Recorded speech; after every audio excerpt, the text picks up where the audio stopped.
మంచితనానికి మారుపేరు, హుందాగా రాజకీయాలు చేసే వేమిరెడ్డి ప్రభాకర్ రెడ్డి లాంటి వారే వైసీపీలో ఇమడలేకపోయారంటే ఆ పార్టీ వ్యవహార శైలి, జగన్మోహన్ రెడ్డి తీరేంటో ప్రజలే అర్థం చేసుకోవాలని మాజీ మంత్రి, TDP city MLA doctor Ponguru Narayana అన్నారు. మార్చి 2న టీడీపీ అధినేత నారా చంద్రబాబు నాయుడు నెల్లూరుకు రానున్న నేపథ్యంలో గురువారం నెల్లూరు వీపీఆర్ కన్వెన్షన్ సెంటర్లో టీడీపీ అగ్రనేతలు మీడియా సమావేశం నిర్వహించి వివరాలు వెల్లడించారు. ఈ సమావేశంలో మాజీ మంత్రి డాక్టర్ పొంగూరు నారాయణతో పాటు టీడీపీ జిల్లా పార్లమెంట్ అధ్యక్షులు అబ్దుల్ అజీజ్, రాష్ట్ర ప్రధాన కార్యదర్శి కోటంరెడ్డి శ్రీనివాసులరెడ్డి ముఖ్య నేతలు హాజరయ్యారు. ఈ సందర్భంగా పొంగూరు నారాయణ మాట్లాడుతూ రాజ్యసభ సభ్యులు వేమిరెడ్డి ప్రభాకర్ రెడ్డి ఉన్నతమైన రాజకీయాలు చేసే వ్యక్తి అని అన్నారు. అయితే వైసీపీ అరాచక, నియంతృత్వ ధోరణితో వ్యవహరిస్తూ పార్టీ శ్రేణులకు గౌరవం ఇవ్వకపోవడంతో పలువురు బయటకు వచ్చేస్తున్నారని తెలిపారు. ఈ క్రమంలోనే వీపీఆర్ సైతం ఆ పార్టీలో గౌరవం దక్కలేదని రాజీనామా చేశారని అన్నారు.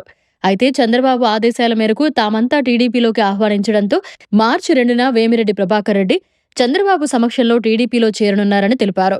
వీపీఆర్తో పాటు నెల్లూరు జిల్లా వ్యాప్తంగా సర్పంచ్లు, కార్పొరేటర్లు, డిప్యూటీ మేయర్లు, మండల, జిల్లా స్థాయిలో వేలాది మంది టీడీపీలో చేరబోతున్నారని తెలియజేశారు. కార్యకర్తల సంక్షేమాన్ని ఆలోచించే చంద్రబాబు వారందరి కోసం నెల్లూరుకు రానున్నట్లు చెప్పారు. టీడీపీలో చేరే వారందరికీ ఆహ్వానం పలుకుతున్నామని, టీడీపీ శ్రేణులంతా పాల్గొని జయప్రదం చేయాలని నారాయణ కోరారు. అందరికీ నమస్కారాలండి. మీ అందరికీ తెలుసు, వేమిరెడ్డి ప్రభాకర్ రెడ్డి గారు వైఎస్ఆర్సీపీ పార్టీకి రిజైన్ చేసిన విషయం. వారు రిజైన్ చేయడానికి కూడా కారణం ఒక్కటే, ఆ పార్టీలో గౌరవం లేక. గౌరవం ఒకటే, ఆయన చూసింది గౌరవం ఒకటే. ఆయన డబ్బుల కోసంగా రాజకీయాలకు రాలేదు, గౌరవంగా ఉండాలని వచ్చారు. కానీ ఈ రాష్ట్రానికి ఉన్న ముఖ్యమంత్రి జగన్మోహన్ రెడ్డి గారు గౌరవం ఇవ్వనందువల్ల ఆ పార్టీ నుంచి బయటకు వచ్చారు. ఎందుకంటే ఇక్కడ జరిగేది అరాచక పాలన, ఇక్కడ జరిగేది కేవలం అరాచక పాలన. ఆ అరాచక పాలన నుంచి బయటకు రావటం జరిగింది. మేము తెలుగుదేశం నాయకులు, మా యొక్క పార్టీ అధినేత నారా చంద్రబాబు నాయుడు యొక్క ఆదేశంతో అందరం రిక్వెస్ట్ చేశాం. ఆయన తెలుగుదేశంలో చేరడానికి సుముఖత చూపించారు.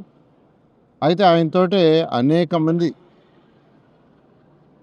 జడ్పీటీసీలు కావచ్చు, ఎంపీటీసీలు కావచ్చు, మండల నాయకులు కావచ్చు, అదేవిధంగా కార్పొరేటర్లు, కౌన్సిలర్స్ తెలుగుదేశం పార్టీలో చేరుతున్నారు. ఇంతమంది చేరుతున్నారు కాబట్టి అందరినీ మళ్ళా మంగళగిరి అక్కడ తీసుకోవటం ఇబ్బంది అనే ఉద్దేశంతో పార్టీ అధినేత నారా చంద్రబాబు నాయుడు గారిని ఇక్కడికే రమ్మని రిక్వెస్ట్ చేశాం. వాళ్ళు యాక్సెప్ట్ చేశారు. 2వ తేదీ డేట్ ఇచ్చారు. 2వ తేదీ మార్నింగ్ 10:30కి, బిట్వీన్ 10:30 and 11 వారు ఇక్కడ ల్యాండ్ అయ్యి ఇక్కడ 11:30కి వస్తారు. వచ్చి ఎవరైతే పార్టీలో చేరుతున్నారో వాళ్ళందరినీ పార్టీలో చేర్చుకోవడం జరుగుతుంది. దీంట్లో జిల్లా నాయకులు, కార్యకర్తలు అందరూ పాల్గొని ఇది జయప్రదం చేయాల్సిందిగా నేను రిక్వెస్ట్ చేస్తున్నాను.